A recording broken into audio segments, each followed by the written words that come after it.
Hi guys, आज सुबह सुबह मैंने न्यूज़ पढ़ी और न्यूज़ पढ़ के मुझे काफ़ी सैड लगा क्योंकि न्यूज़ ये थी कि रशियन फोर्सेस ने यूक्रेन के सबसे बड़े, इनफैक्ट यूक्रेन नहीं, यूरोप के सबसे बड़े जो न्यूक्लियर पावर प्लांट है ज़ैपोरिज़िया में, ज़ैपोरिज़िया एक जगह है यूक्रेन में, क्रीमिया के ऊपर है, तो यूरोप के सबसे बड़े न्यूक्लियर पावर प्लांट पे अटैक कर दिया है।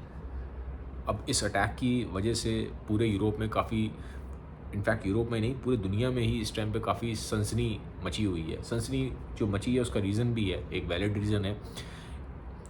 यूक्रेन के प्राइम मिनिस्टर ने बोला है कि 1986 में एक चर्नोबिल में ऐसे न्यूक्लियर डिज़ास्टर हुआ था, तो उस टाइम पे अराउंड बोलते हैं कि 4000 के आसपास लोग मरे थे। बट यूक्रेन के प्राइम मिनिस्टर ने बोला है कि अगर हमने रशिया को नहीं रोका तो आज की डेट में कम से कम 50,000 मौतें हो जाएंगी इस ज़ैपोरिज़िया पे न्यूक्लियर पावर प्लांट पे अटैक की वजह से। अब ये रीज़न वैलिड भी है क्योंकि मैं बताता हूँ, ये जो ज़ैपोरिज़िया न्यूक्लियर पावर प्लांट है ये क्रीमिया के ऊपर है, ठीक है, और वहाँ पे आसपास एक बहुत बड़ी नदी बहती है, ठीक है, नेपर नदी है वहाँ बहती है। क्योंकि जब न्यूक्लियर पावर प्लांट पे अटैक होता है तो वहाँ से रेडिएशंस लीक होती हैं, ठीक है, तो अगर वो रेडिएशंस लीक हो गई तो पानी में मिल सकती हैं और वो जो पानी है वो फिर पूरे नदी पूरे यूरोप में जाती है, तो लाखों मौतें हो सकती हैं और हमें नहीं पता कि जो डिज़ास्टर होगा वो कितना ज़्यादा हार्मफुल हो सकता है, ठीक है। इसकी वजह से आप देखोगे फर्स्ट टाइम यूएस के जो सीनेटर्स हैं, मतलब एक तरीके से यूएस के जो मंत्री हैं, उन्होंने भी बोला है खुलेआम, अब वो बोल रहे हैं कि पुतिन को रोकने की ज़रूरत है, ठीक है, हम सबको मिलके कुछ ना कुछ एक्शन लेना होगा, नहीं तो एक बहुत बड़ा एक प्रॉब्लम क्रिएट हो सकती है। क्योंकि अभी तक कभी भी आप देखोगे जो लड़ाइयाँ हुई हैं, पहले भी वॉर्स हुए हैं, तो कोई भी इन्वेडिंग आर्मी न्यूक्लियर और पावर प्लांट्स को नहीं छेड़ती। दुनिया में ऐसे काफ़ी सारे न्यूक्लियर पावर प्लांट्स हैं, उनको नहीं छेड़ा जाता, क्योंकि अगर जब आप उनको छेड़ते हो तो आप पूरे के पूरे एनवायरनमेंट को और बहुत लाखों करोड़ों लोगों की जान को खतरे में डाल रहे हो, ठीक है। तो इस टाइम पे इसीलिए अब यूएस और यूरोप दोनों ही काफ़ी अलर्ट पे आ गए हैं।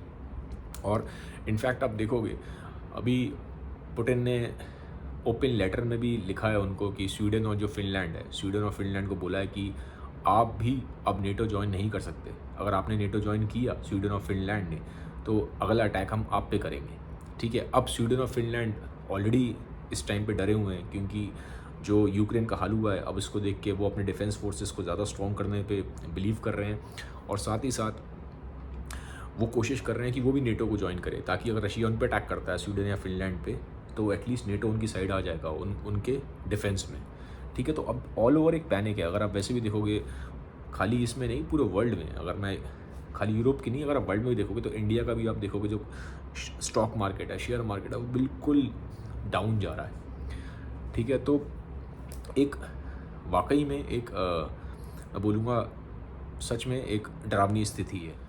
तो ये तो थी आज की न्यूज़ कि भाई रशियन फोर्सेस ने यूक्रेन के ज़ैपोरिज़िया न्यूक्लियर पावर प्लांट पे अटैक किया।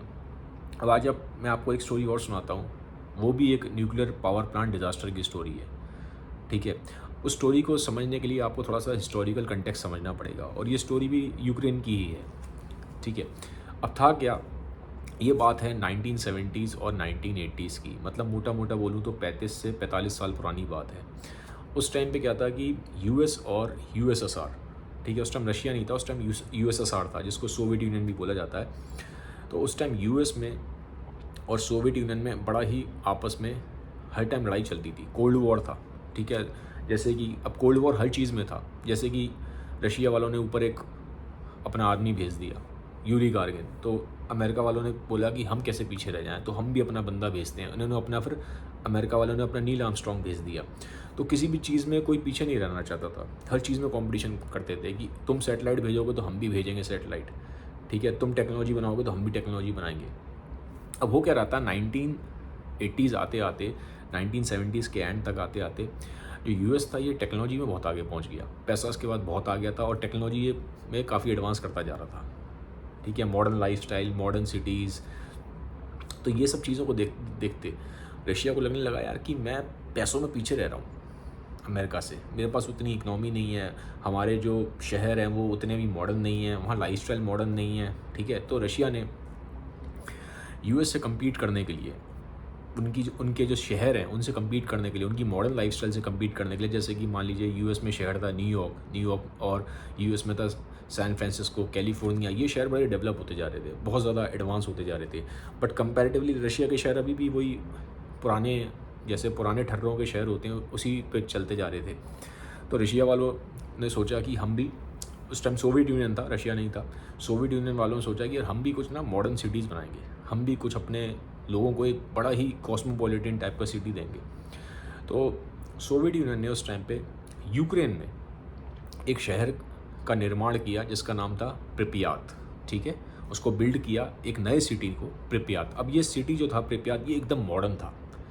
ठीक है, ये यूएस के न्यूयॉर्क और ये सैन फ्रांसिस्को वाले जो मॉडर्न लाइफस्टाइल वाले सिटीज़ हैं उनको टक्कर देने के लिए बनाया है।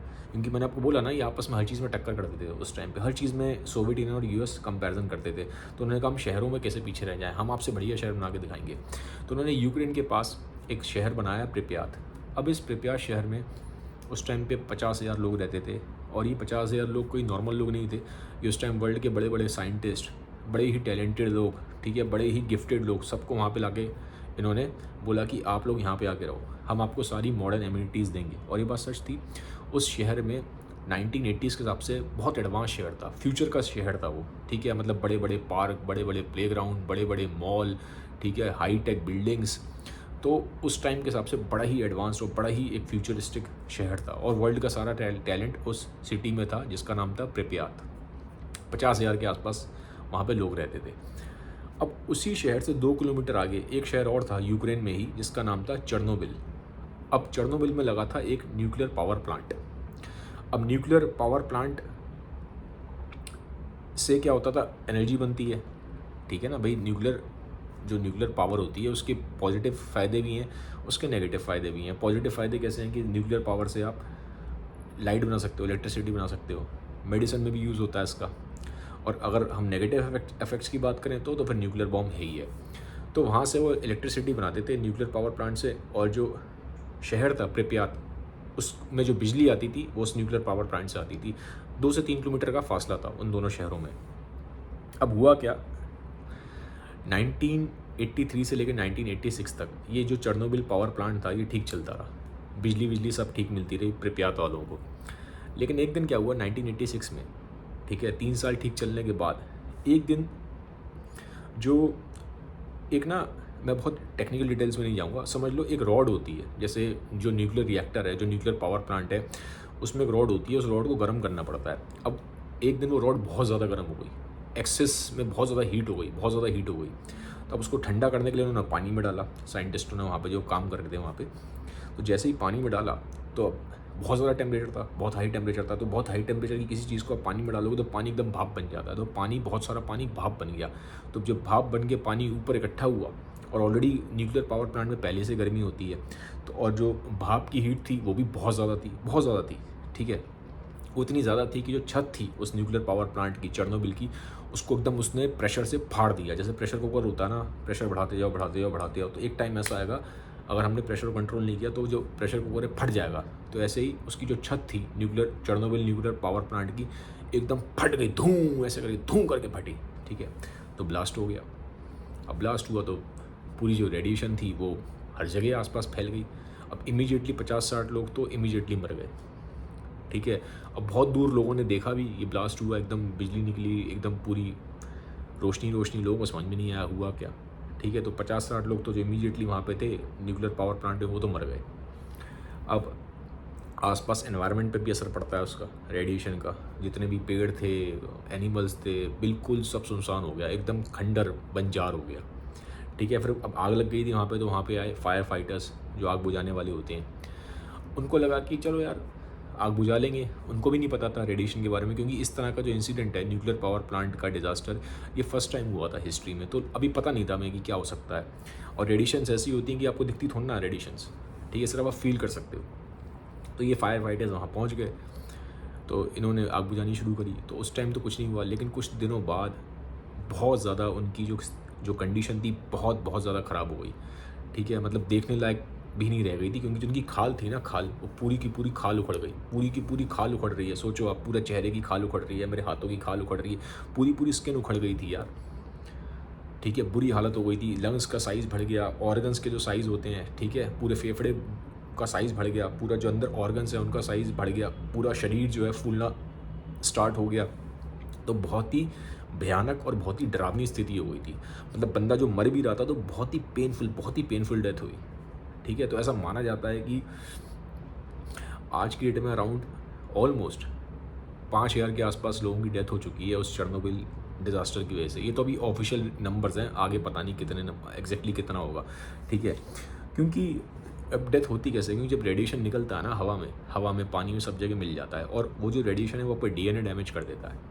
जब डीएनए ही डैमेज हो जाएगा, डीएनए आपकी बॉडी का बिल्डिंग ब्लॉक है। जैसे मान लो एक बिल्डिंग का, अगर हम एक स्ट्रक्चर खड़ा करते हैं, एक इमारत खड़ी करते हैं, तो इमारत का बिल्डिंग ब्लॉक क्या होता है? पत्थर होता है, ईंट। तो ऐसे ही आपकी बॉडी का जो बिल्डिंग ब्लॉक है डीएनए। तो अगर डीएनए में छेड़खानी होगी तो हमारा पूरा बॉडी पूरा डैमेज हो जाती है। तो इन रेडिएशंस की वजह से डीएनए में डैमेज होता है। अब हुआ क्या था मेन बात ये थी कि रशिया ने बहुत लंबे टाइम तक माना ही नहीं कि ये जो डिज़ास्टर हुआ है। वो मान ही नहीं रहते कि ऐसा कोई डिज़ास्टर हुआ है। जो आसपास के जो लोग रह रहे थे प्रिप्यात शहर में, उनको भी नहीं मालूम पड़ा। वो तो फिर पता क्या हुआ, कैसे मालूम पड़ा, बाहर ये बात कैसे निकली, क्योंकि जब रेडिएशन फैलती हैं तो रेडिएशन हवा में फैलती गई। तो वहाँ पे जो आसपास जो रशिया के कंट्रीज़ थे, स्वीडन और फिनलैंड, वहाँ लोगों ने देखा, साइंटिस्टों ने, कि यार रेडिएशन ज़्यादा आ रही है। एक मीटर होता है, एक इंस्ट्रूमेंट होता है मीटर सा, उस इंस्ट्रूमेंट से मालूम पड़ जाता है कि रेडिएशन कितनी है इसकी, ठीक है, न्यूक्लियर की। तो उन्होंने देखा कि हवा से कहीं ना कहीं से न्यूक्लियर रेडिएशन आ रही है। तो उस टाइम फिर बड़ा बवाल मचा, न्यूज़पेपर में आना शुरू हुआ, यूएस ने निकाला कि इतनी डेथ हो रही है, ये हो रहा है, न्यूक्लियर डिज़ास्टर हो गया। तब फिर रशिया ने माना कि हाँ ऐसे ऐसे ये हमारे यहाँ पे एक डिज़ास्टर हुआ है। अब रशिया क्यों नहीं मान रहा था इस चीज़ को? क्योंकि रशिया उस टाइम पे कम्पीट कर रहा था यूएस से। और रशिया अगर मान लेता कि यार हमारे डिज़ाइन में कमी थी, क्योंकि ऐसा बोला जा रहा था बाद में कि जो चेरनोबिल का न्यूक्लियर पावर प्लांट था उसके डिज़ाइन में ही कमी थी। ठीक है, तो अब रशिया के लिए बड़ी बेइज्जती की बात होती है कि यार इंटरनेशनली वो एक तरफ तो यूएस से कम्पीट कर रहा है और एक तरफ वो इस चीज़ को माने कि यार हमारे तो न्यूक्लियर पावर प्लांट का डिज़ाइन ही ठीक नहीं है। और फिर उन्होंने एक बहुत ही एम्बिशियस सिटी बनाया हुआ था 2-3 किलोमीटर दूरी पे, प्रिप्यात। अब क्योंकि अगर ये माना जाए कि भैया न्यूक्लियर डिज़ास्टर हो गया, तो उन्होंने फिर वहाँ पे जो प्रिप्यात शहर में जितने भी लोग थे, 50,000 लोग आए हुए थे वहाँ, टैलेंटेड लोग, वर्ल्ड के टैलेंटेड लोग, बहुत ही कॉस्मोपॉलिटन सिटी वो बना रहे थे। सारे लोगों को फिर वहाँ से निकालना पड़ा, उस पूरे शहर को खाली करना पड़ा। जी हाँ, आज की डेट में अगर आप जाओगे प्रिप्यात में, या अब तो खैर अलाउड नहीं है ऐसे जाना, आप अगर गूगल पे देखोगे, ठीक है, या आप यूट्यूब पे देखोगे, ठीक है, तो उसको घोस्ट टाउन बोला जाता है, भूतिया शहर बोला जाता है। क्यों बोला जाता है? क्योंकि ये पूरा खंडर है, कोई नहीं है वहाँ पे, एक भी इंसान। अगर आप डालोगे ना गूगल पे number of inhabitants in प्रिप्यात city, 0 आएगा, एग्जैक्टली 0, कोई नहीं रहता वहाँ। एकदम पूरा का पूरा शहर जो इतना हाईटेक शहर था, खंडर बन गया। ठीक है, तो आदमी चाहता बहुत कुछ है और होता कभी कभी होने को कुछ और ही मंजूर होता है।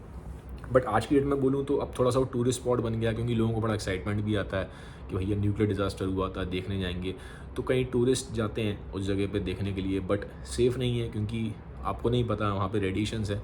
ठीक है, इसीलिए उसको खाली भी कराया गया था, एवैक्यूएट इसलिए कराया गया था। तो रेडिएशंस हैं, इस तरह की चीज़ें हैं, तो वो डेंजरस हो सकता है। ठीक है, बट कुछ लोग गए हैं, इसके ऊपर मूवीज़ भी बनी हैं। ठीक है, आप यूट्यूब पर देख सकते हो, कुछ टूरिस्ट वहाँ पर जाते रहते हैं। तो ऑल ओवर मैं बोलूँगा कि काफ़ी एक घोस्ट टाउन बन गया प्रिप्यात, जो एक बहुत एम्बिशियस सिटी था उस टाइम पे सोवियत यूनियन का। और हुआ क्यों? क्योंकि चेरनोबिल न्यूक्लियर डिज़ास्टर।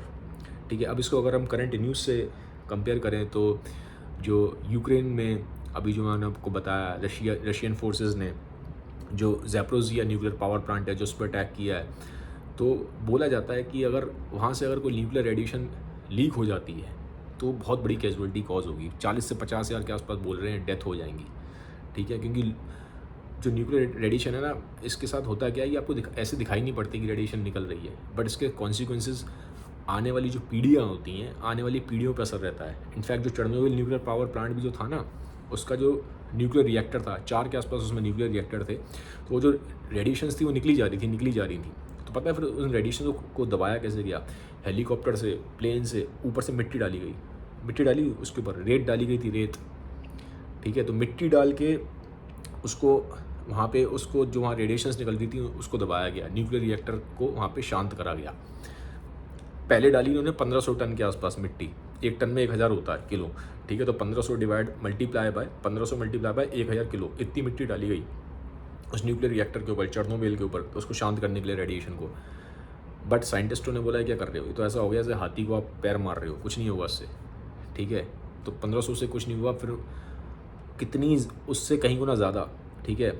उन्होंने 1500 डाली थी, करीबन 30,000 से लेकर 3 लाख के आसपास टन वहाँ पे मिट्टी डालनी पड़ी, ठीक है। तो इतनी मिट्टी डालनी पड़ी तब जाके वहाँ पे वो जो न्यूक्लियर रेडिएशन है काफ़ी हद तक कम हुई, ठीक है। तो ये तो था चेर्नोबिल वाला, लेकिन आज के जो न्यूक्लियर रिएक्टर है वो काफ़ी ज़्यादा पावरफुल हैं, और अगर वहाँ पे कुछ डिज़ास्टर होता है जिसके बारे में जो यूक्रेन के प्राइम मिनिस्टर बार बार वार्न कर रहे हैं, तो ऑब्वियसली बहुत बड़ा डिज़ास्टर कॉज हो सकता है, ठीक है। अब ये बात सच है कि अब जो है हम बेटर करते हैं, क्योंकि चेर्नोबिल में डिज़ाइन की प्रॉब्लम थी उस न्यूक्लियर रिएक्टर में। करंट में जो हमारे पास न्यूक्लियर रिएक्टर्स हैं उनका डिज़ाइन बहुत बेटर है, ठीक है। तो चांसेस कम है, लेकिन we don't know, we never know कि क्या हो सकता है, ठीक है। और ऐसा नहीं कि ये आपके दिमाग में एक सवाल आ रहा होगा कि और भी इस तरह के न्यूक्लियर रिएक्टर्स में लीकेज होते हैं जैसा कि चेर्नोबिल में हुआ था। जी हाँ, बिल्कुल होते हैं। यूएस में पेनिनसिलिया में हुआ, जापान में फुरुशिमा करके एक जगह है वहाँ पे भी हुआ, बट वहाँ कैजुअलिटी नहीं हुई। उसका डिज़ाइन इतना अच्छा था, इतना बढ़िया बनाया था, कॉन्क्रीट था डिज़ाइन की डेथ नहीं हुई, ज़ीरो डेथ हुई। न्यूक्लियर लीकेज हुआ लेकिन डेथ नहीं हुई, लेकिन ये चेर्नोबिल में डेथ काफ़ी हो गई थी, ठीक है। लेकिन अभी जिस तरह से रशियन फोर्सेस कर रही हैं, ठीक है, तो यूक्रेन के प्राइम मिनिस्टर बार बार कह रहे हैं कि भले ही हमारा डिज़ाइन स्ट्रॉन्ग है, सब कुछ ठीक है। अभी जो इंटरनेशनल न्यूक्लियर जो एसोसिएशन है वो भी कह रही है कि अभी तक फ़िलहाल कोई न्यूक्लियर अभी डैमेज नहीं हुआ है, कोई रेडिएशन लीक नहीं हुई है।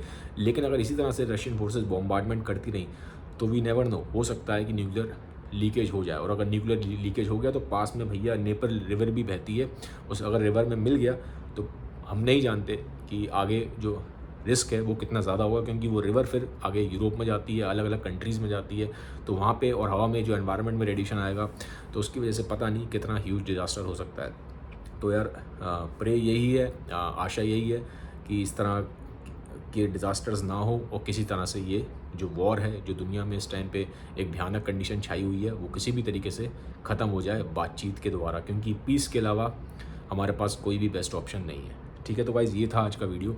अगर आपको वीडियो अच्छा लगा है तो मुझे कमेंट सेक्शन में बताइए कि आप इस तरह के और किन टॉपिक्स पे वीडियो चाहते हैं, ठीक है। और अच्छा लगा है मैं बोलूँगा तो इसको ज़रूर सबके साथ शेयर ज़रूर करिएगा। Have a nice day, bye bye, take care.